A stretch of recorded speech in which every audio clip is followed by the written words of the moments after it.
За гэтэл энэ хоёр маань ерөөсөө нүүрсний машинтаа гэд нэрлээд байгаа энэ 50 сэтгүүлчээ өнөө хүртэл зарлаагүй мөртлөө өнөөдөр намайг ахаад нөгөө яриад байгаа одоо ингээд гаруудын нэг л байж тэгээд энэ хүн өнөөдөр ингээд олон нийт дахиад юм буруу ташаа мэдээлэл өгч байгаа байхгүй юу? Тухайлбал одоо та нар мэдж байгаа сэтгүүлч үнэр цэцэг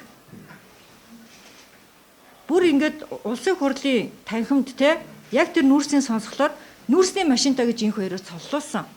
За үнэр цэцэг яагаад энэ хоёроор ингэж цоллуулсан гэвэл үнэр цэцэг энэ хоёрын босрлын зээлийн сангийн асуудлыг олон нийтэд мэдээлж ил болгосон. За энэндээ энэ хоёр ус хонзон санаад би бол тэгж харж байгаа ус хонзон санаад нүүрсний машингүй үнэр цэцэг сэтгүүлчийг нүүрсний машинтаа болгож олон нийтэд өгөөж олгож өгсөн шүү дээ. За тэгээ үнэр цэцэг тухайн үед бол надад нүүрсний машин байхгүй.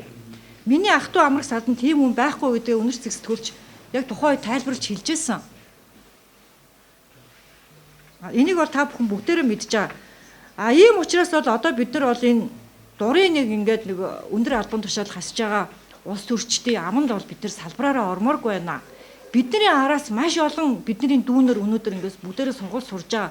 Өнөөдөр сэтгүүлчийн гисэн мэрэгжил бол зүгээр шалаар нэг унтсан. Энэ яагаад унсан? Улс төрчдөөс болж унсан шүү дээ. Одоо ийм учраас бид нар салбараараа энэ хүмүүстэй бид нар тэмцэж нэгдэх хэрэгтэй. Бид нар алин болгоо энэ хүмүүст ингээд гүтгүүлээд, гүжирдүүлээд нийгэмд муухай харагдуулаад байж байгаа юм.